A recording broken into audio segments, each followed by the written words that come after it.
So, well, we couldn't make it to space. Who needs Elon Musk anyway? We can just, we could just pretend. Well, we could always watch some space movies. I got one. Open my chest. What? Ew. Well, alright. Ooh, that tickles.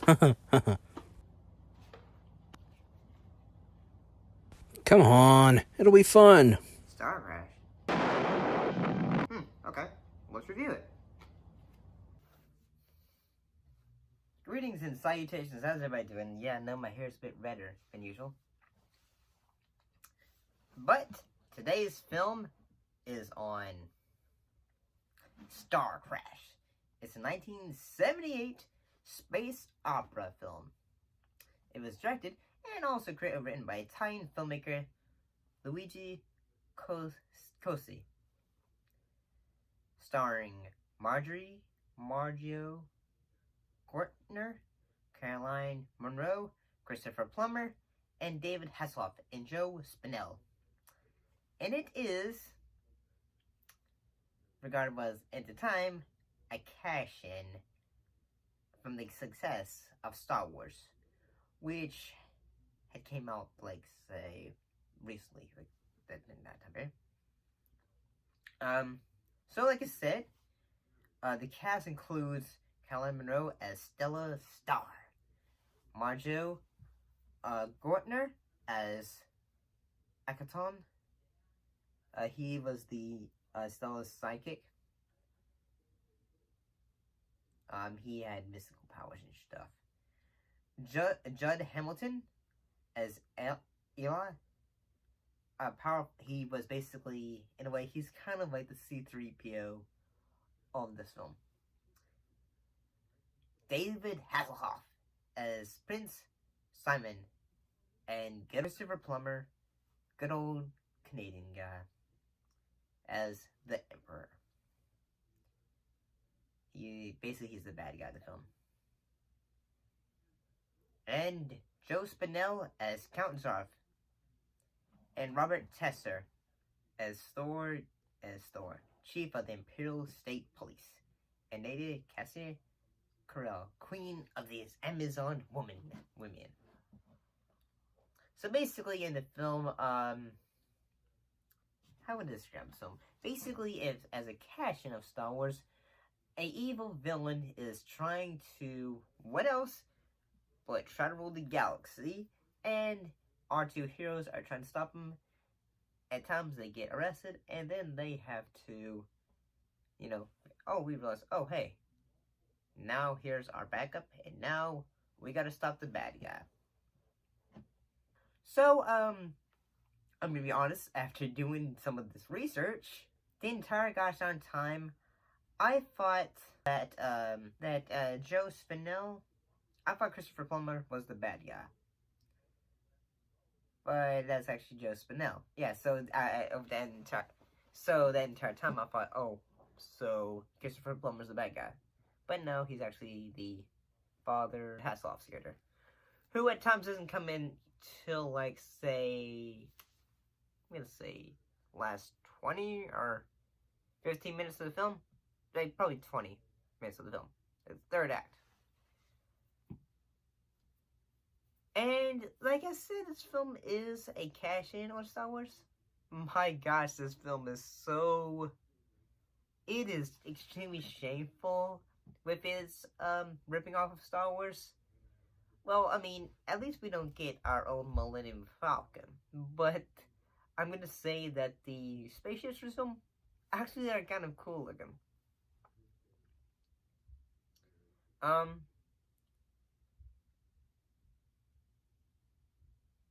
One thing that I will say is that, like, say, the evil bad guy, his whole ship is a giant hand, which has claws. It looks amazing. It is so over the top that it's amazing. And one thing I feel like the creators or writers for the film probably saw the future in fun. Oh, yep. So the second Star Wars film is going to be taking place on a frigid planet. Which, I mean, keep in mind this film came out a year, like, kind of, wait, think if you, a year before. Let me do some research. 1978. Episode, Revenge, Empire Strikes Back takes place in 1980. So yeah, they kind of predicted Empire Strikes Back with, you know, the planet of Hoth. Huh. That's pretty cool. Yeah, so one thing I think is kind of cool is that there is a group of Amazon women that are trying to, yeah. The main characters go into the Amazon woman planet, for women only, and they have a queen. And yeah. My gosh, the costumes they make these women wear. I mean, they probably thought, like, say, can I at least have something that covers up a bit? But they probably thought, like, you know, I'm getting paid. They probably thought. I don't know. I'm not sure what they were thinking. But, the main character, Stella Star, her, her costume designs range from, almost looking like, say, Princess Leia from Return of the Jedi, when she had her slave girl costume, bikini, to, you know, just having a, you know, costume that kind of covers up more. So, yeah. And Joe Spinell as a bad guy, he at times will go over the top. There's a moment where, like, you know, some of the, like, you know, I guess you'd say the heroes are shooting at him, at the bad guys, and he's just like, say, murder them. He's like, murder them. One thing I will say is that Christopher Plummer, at times, like, some of the characters are just like, you know, they're giving it the best they can. You know, this movie is silly. It's kooky. You have a robot with a Kentucky drawl that goes like, say, yeah, that's, you know, like, well, I thought that was gonna happen. So yeah, he has a Kentucky drawl or something like that. It's kind of hilarious and fun. And but as soon as the Emperor shows up, like, his sequences whenever he gives, like, say, talks, it suddenly goes to Shakespeare in the Park with the way he delivers his lines. And I'm not going to say that's a bad thing, because, you know, sometimes I will say, you know, sometimes acting can be great when you do that, but sometimes it can be, like, kind of silly, because then you feel like, say, dude, you're having these, and is this a knife in my hand, while spaceships are flying behind you while you have these crazy costumes on. The two warring factions, our own, and the one ruled by the evil Count Zarthan. I'm gonna say overall, StarCrash is a fun movie. Is it bad? No, it's not bad. But I'm actually kind of gonna say I actually recommend checking it out. It's actually a lot of fun. Heck, I mean, it had a lot more fun with this movie than it had Flash Gordon 2. Yeah, it's still worse. It's still the worst comedy I've ever seen. But what do you guys think? Have you seen StarCrash? What are your thoughts? Put your thoughts and your comments down below. Becky, we need to have a heart-to-heart, since you're technically my only friend. That's not true. You talk to your mom's antique Aunt Jemima bottle every day. Well, Well, I kinda had to. She's really sweet to me. She's a symbol of an American icon that was caught up in woke culture. I feel sorry for her.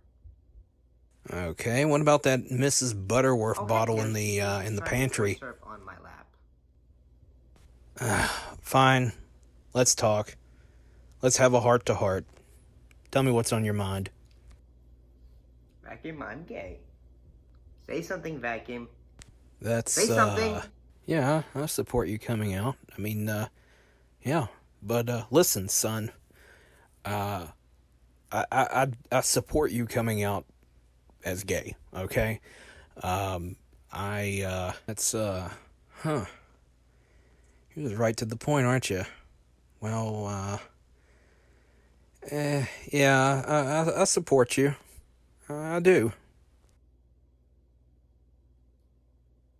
Really? But I thought you were a tough guy.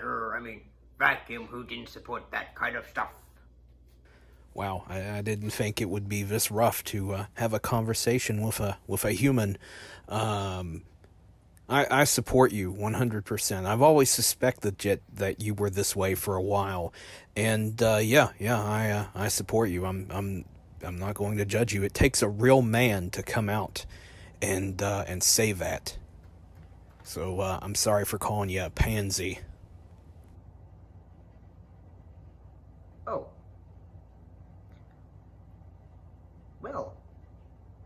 Well, thanks. Oh, wait. Oh, by the way, I'm trans too. Whoa, slow down there, Skippy. Baby steps, man, baby steps.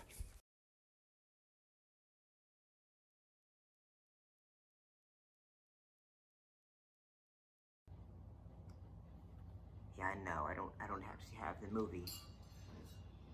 It's just a prop, okay? Get off my back.